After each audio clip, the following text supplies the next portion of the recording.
Lalela, this is Member the Original Newsroom. Stay informed, stay ahead. Ikuphathele eshisayo indaba namhlanje. Ya ke sanibona.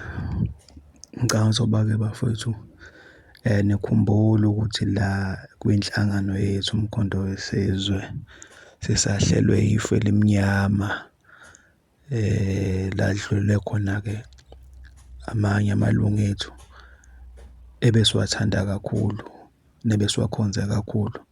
Cha, njengoba kwakuthenjisiwe ukuthi cha imindeni kuzolokhu nje kumiwe nayo ngaso sonke isikhathi. Baphinde benza njalo-ke omama laphana be-Women's League bahamba bayovela lapha emndenini ukuphinda bebakhumbuza ukuthi njalo cha hayibo sisakhona njalo siwumkhonto sizoneseka, asifuni ukuthi nizizwe ngathi nilahliwe.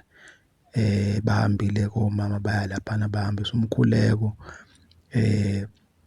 base-ke futhi bebakhumbuza ukuthi umkhonto usaphila usakhona. Ake sithamele bakwenzeka.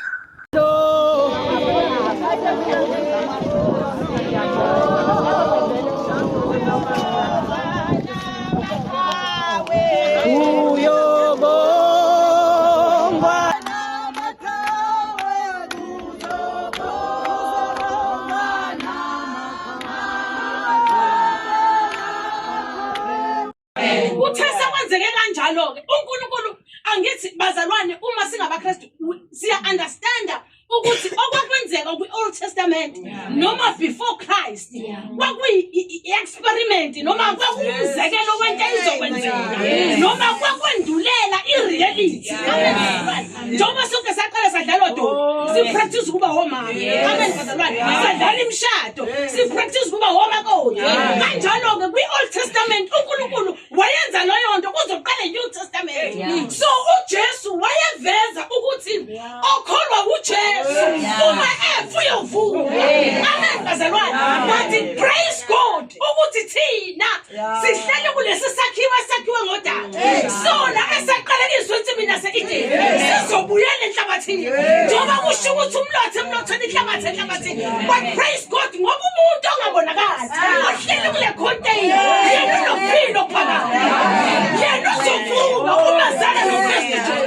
Ngoba athi Lazarus uvuka athi ngeke nahamba. Wayeveza ukuthi uma ufe wazana naye umngani wakhe ikhona impela emva kokuphuma.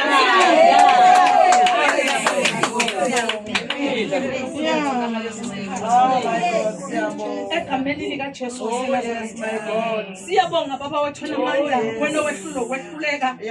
Siyabonga wena olapha umphefumulo olimeleyo baba, kekho omunye ongathinta umphefumulo ngaphandle. Siyabonga nyanga engathwali isikhwama. Siyabonga uNkulunkulu wenduduzo epheleleyo. Siyabonga wena okwazi imicabango yethu singakathiniseli. Baba shiya wena kulomndeni uNkulunkulu wethu asinawo amazwi angathinta umphefumulo olimeleyo. Kepha wena wedwa uNkulunkulu wethu ongawelapha egameni likaJesu waseNazaretha. Baba sikhulekela ukuthi izinto zonke zibe lula. Baba ithambo libuyele endaweni yalo, umphefumulo ubuyele kumnikazi wawo. Baba egameni likaJesu waseNazaretha sigcine kaNkulunkulu sibe munye, sibe kuqonda munye, sesaba into eyinto ukwephoxa igama lakho nokuliphatha ngeze egameni elihle lomfowethu uKristu Jesu. Amen.